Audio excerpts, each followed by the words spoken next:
آپ نے دیکھا کہ عدالت کے احترام کو ملوث خاطر رکھا گیا.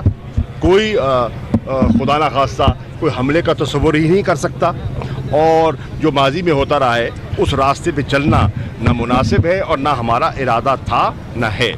اب انہوں نے جو نشاندہی فرمائی ہے کہ کچھ ابہام ہے, جو ایمبیگوٹیز ہیں ان کو دور کر دیا جائے اور اس سارے ایکشن کو کوڈیفائی کر دیا جائے انڈر لا, تو اس پر انشاءاللہ حکومت عمل پیرا ہوگی. ہم آپس میں مشورہ کر رہے ہیں, ڈیٹیل ججمنٹ کا انتظار کر رہے ہیں. شارٹ آرڈر کے بعد ڈیٹیل ججمنٹ کا مطالعہ کرنے کے بعد, مشاورت کے بعد, حکومت اور کابینہ وزیر اعظم کی سربراہی میں آگے بڑھے گی. اور جب قانون سازی کا مرحلہ آتا ہے تو اپوزیشن کو بھی اعتماد ملیں گے کہ یہ مسئلہ صرف ایک حکومت کا نہیں ہے, یہ ایک انسٹیٹیوشن ہے اور اس انسٹیٹیوشن میں تسلسل جو ہے وہ درکار ہے. تو آئندہ بھی ایسے فیصلے ہونے ہیں, جو بھی حکومت آئے گی اس کو یہ فیصلے کرنے ہوں گے. جب جنرل باجوہ کا یہ اگلا ٹینیور ختم ہوگا پھر بھی فیصلہ کرنا ہوگا. تو ہم چاہتے ہیں کہ یہ جو ایک تشنگی رہ گئی ہے اس کو دور کر لیا جائے, اور مجھے امید ہے کہ اپوزیشن کے جو ممبران ہیں وہ ذمہ داری کا ثبوت دیتے ہوئے ہمارے ساتھ تعاون کریں گے. صاحب, جو بارڈر پہ جو یہ تناؤ چل رہا ہے, آپ سمجھتے ہیں کوئی جنگ کا کوئی خطرہ تو نہیں ہے؟ اس کے بارے میں دیکھیے, ہندوستان سے کچھ بعید نہیں ہے. ہندوستان پہ بے پناہ دباؤ ہے. مقبوضہ کشمیر کی صورتحال بے پناہ بگڑی ہوئی ہے, اور اس پر سے توجہ ہٹانے کے لیے وہ کوئی حرکت کر سکتے ہیں.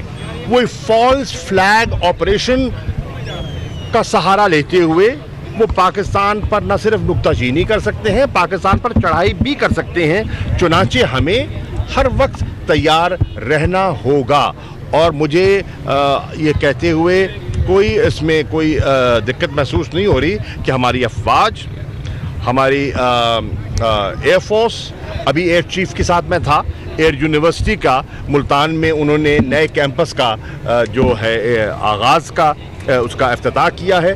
اور میں ملتان والوں کو مبارکباد دینا چاہتا ہوں کہ جو مجھے بریفنگ دی گئی ہے, انشاءاللہ یہ جو ایئر یونیورسٹی بن رہی ہے چک 5 فیز کے پاس بہاولپور ملتان روڈ پر, یہ انشاءاللہ ایک سنگ میل ثابت ہوگی اس علاقے کی ترقی اور خوشحالی کے لیے. کیونکہ جو سبجیکٹس وہاں پڑھائے جائیں گے وہ اس نوعیت کے سبجیکٹس ہیں جو ہمارے یہاں کے اس سدرن بیلٹ کے, بلکہ بلوچستان کے اور سدرن بیلٹ جو ہے خیبر پختونخوا کا, وہاں کے بچے آ کر یہاں تعلیم حاصل کریں گے اور صاحب روزگار ہو سکیں گے. یہ صرف عربی فارسی نہیں ہوگی, یہ انگلش اردو لٹریچر نہیں ہوگا, یہ فزکس ہے, اس میں آرٹیفیشل انٹیلیجنس ہے, اس میں سائبر سیکیورٹی ہے, اس میں انفارمیشن ٹیکنالوجی ہے, اس میں میتھمیٹکس ہے, اس میں سائنس کے سبجیکٹس ہیں. یہ وہ سبجیکٹس ہیں جس میں روزگار کے امکانات موجود ہیں. اور انشاءاللہ جب یہ یونیورسٹی مکمل ہوگی, اس کے جب پہلا فیز کا آپ نے دیکھا کہ ایکیڈمک بلاک بھی شروع ہو چکا ہے, اس کے ہاسٹل بھی شروع ہو چکے ہیں, اولمپک سائز کا وہاں سپورٹس فیسلٹیز بھی بنائی جا رہی ہیں. تو 8000 بچہ اور بچی یہاں تعلیم حاصل کر سکے گا ایک شفٹ میں. اور اگر ڈبل شفٹ شروع کر دی گئی, جو کہ ارادہ ہے, وائس چانسلر صاحب موجود تھے, وہ کہہ رہے تھے ڈبل شفٹ جب شروع کریں گے تو 16,000 بچہ اس یونیورسٹی سے مستفید ہوگا. اس خطے کا, یہ اس سرائکی بیلٹ کا, جنوبی پنجاب کا 16,000 بچہ بچی جب یہاں سے پڑھے گا اور صاحب روزگار ہوگا, وہ گھر کے لیے بھی اور ملک کے لیے بھی خدمت سر انجام دے گا. تو یہ میری ان سے بھی بات ہو رہی تھی, تو وہ بھی ہمہ قسم کے ہندوستان کے عزائم کا مقابلہ کرنے کے لیے تیار ہیں, چاہے ہمارے نیول چیف ہیں, چاہے ہمارے آرمی چیف ہیں, چاہے ہمارے ایئر چیف ہیں, چاہے آپ کی حکومت ہے, وہ بالکل کاگنیزنٹ ہے. سر باجوہ صاحب کو 3 سال اور 6 ماہ اب یہ ملیں گے, 6 ماہ یہ اور 3 سال اس کے بعد ملیں گے. دیکھیے میں عرض کر لوں کہ پرائم منسٹر صاحب نے ان کو ایک پوری ٹرم کا, ان کا جو ذہن ہے, ان کا جو ارادہ ہے, وہ ان کو ایک پوری ٹرم کا مزید ٹینیور دینے کا ہے, جو کہ 3 سالہ ہوتی ہے. اب اس کی تفصیلات جو ہیں وہ قانون سازی جب ہوگی اس میں طے ہو جائیں گی. کشمیر کے مسئلے پہ آپ سمجھتے ہیں کہ سفارتی محاذ میں جو آپ نے پہلے ایفرٹ کی تھی, کیا دوبارہ اس ایفرٹ کو شروع کرنے کی ضرورت نہیں ہے؟ دیکھیے, اپنا سفارتی محاذ پر اللہ کے فضل و کرم سے آپ کو بے پناہ کامیابیاں ہوئیں, اور میں آپ کو ایک عرض کر دوں کہ اس وقت یہ سمجھا بھی جاتا ہے اور کہا بھی جاتا ہے کہ دنیا کی جو سب سے اہم ترین حکومت ہے وہ امریکہ کی حکومت ہے, ایک گلوبل پاور ہے, اور جب وہ فیصلہ کرتی ہے اور جب وہ متاثر ہوتی ہے تو اس کے اثرات دکھائی دیتے ہیں. اس وقت ہمیں یہ کامیابی حاصل ہوئی ہے کہ یو ایس کانگریس جو ہے, امریکن کانگریس جو ہے, اس میں 2 ہیئرنگز ہو چکی ہیں کشمیر کی صورتحال پر, اور ان ہیئرنگز کو سامنے رکھتے ہوئے جو سفارشات سامنے آئی ہیں, جو ریکمنڈیشن سامنے آئی ہیں, اس کی بنیاد پر ریزولوشن بھی پیش کر دیا گیا ہے. تو آج کشمیر کا مسئلہ چاہے یورپین یونین ہو, چاہے یو ایس کانگریس ہو, چاہے ہاؤس آف کامنز ہو, وہ ان کے فوکس میں آ چکا ہے. یہ مسئلہ اب انٹرنیشنلائز ہو چکا ہے.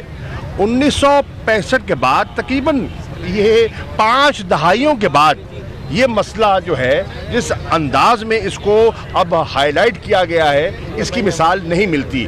5 دہائیوں کے بعد سیکیورٹی کاؤنسل میں یہ مسئلہ زیر بحث آیا, ہیومن رائٹس کاؤنسل میں یہ زیر بحث آیا, ایک اسپیشل کشمیر سیل مرتب کیا گیا ہے جس کو دیکھ رہا ہے.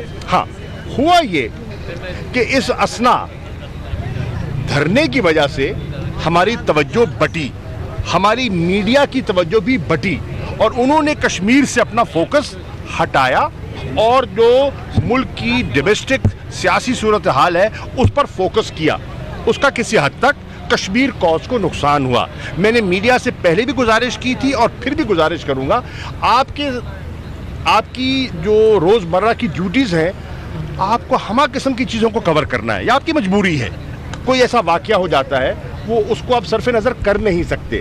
لیکن میری گزارش ہے اس مسئلے کی اہمیت کو سامنے رکھتے ہوئے چاہے جتنی بھی امپورٹنٹ خبریں آئیں, کشمیر سے فوکس مت اٹھائیے. کشمیر پہ 5-6 منٹ آپ کے بلیٹن میں آپ کی توجہ کا مرکز کشمیر کی صورتحال رہنی چاہیے, کیونکہ آپ کی توجہ سے, کیونکہ وہاں تو بلیک آؤٹ ہے جی, وہاں تو کمیونیکیشن بلیک آؤٹ ہے. آج اگر کشمیری کسی کی طرف دیکھ رہا ہے تو پاکستان کی طرف دیکھ رہا ہے. اگر وہ سمجھتا ہے کہ اس کی کوئی آواز بن سکتا ہے تو پاکستان کا صحافی بن سکتا ہے. تو یہ بہت بڑا کردار پاکستان کا میڈیا ادا کر سکتا ہے, اور آپ کر رہے ہیں, ہم آپ کے شکر گزار بھی ہیں. تو وہ جو ایک کچھ عرصے کے لیے فوکس ہٹا تھا, میری آپ سے درخواست ہوگی اس فوکس کو دوبارہ قائم کیجئے, اور کشمیر کو انشاءاللہ ہم اسی انداز میں اٹھائیں گے. کل ملیشیا کے ڈپٹی فارن منسٹر آئے ہوئے تھے, ان سے میں نے کشمیر کے بارے میں بات کی ہے. میں آج انشاءاللہ کراچی کے براستہ کراچی میں سری لنکا جا رہا ہوں. وہاں نئی حکومت منتخب ہوئی ہے, وہاں نئے صدر منتخب ہوئے ہیں, وزیر اعظم وہاں نامزد ہوئے ہیں. تو میں پاکستان کی عوام, پاکستان کی حکومت, پاکستان کے وزیر اعظم کی طرف سے انہیں مبارکباد بھی دینے جا رہا ہوں, ان کو دعوت بھی دینے جا رہا ہوں, اور اس خطے کی صورتحال کے بارے میں انہیں آگاہ بھی کرنا چاہ رہا ہوں, اور کشمیر کی صورتحال ضرور میں ان کے سامنے پیش کروں گا. اور وہاں سے سری لنکا سے میں انشاءاللہ قطر جاؤں گا, دوحہ میں, اور وہاں 5 فارن منسٹرز ہوں گے. وہاں پاکستان کے علاوہ ترکی کے وزیر خارجہ ہوں گے, وہاں قطر کے وزیر خارجہ ہوں گے, وہاں ملیشیا کے وزیر خارجہ ہوں گے, وہاں آپ کا بھلا ہو انڈونیشیا کی نمائندگی ہوگی. تو ان ممالک کے ساتھ جب مجھے موقع ملے گا ایک ہی نشست میں, میں ان سے بھی کشمیر کی صورتحال, پاکستان کا موقف جو ہے, ان کی خدمت میں پیش کروں گا. شاہ صاحب, پاکستان کے بعد چائنا نے بھی سی پیک پر جو کرٹیسزم کیا گیا تھا امریکہ کی جانب سے, اس کو پوری طرح ریجیکٹ کیا ہے. آپ نہیں سمجھتے کہ امریکہ کی اس بات کو اب کہیں اور جگہ پر ایجنڈا بنایا جا رہا ہے اس کرٹیسزم کو؟ دیکھیے, آپ بھی جانتے ہیں کہ سی پیک سے کون خائف ہے اور کیوں خائف ہے. مجھے آپ کو ایجوکیٹ کرنے کی ضرورت نہیں ہے, آپ پوری طرح جانتے ہیں. میں آپ کو صرف یہ کہنا چاہتا ہوں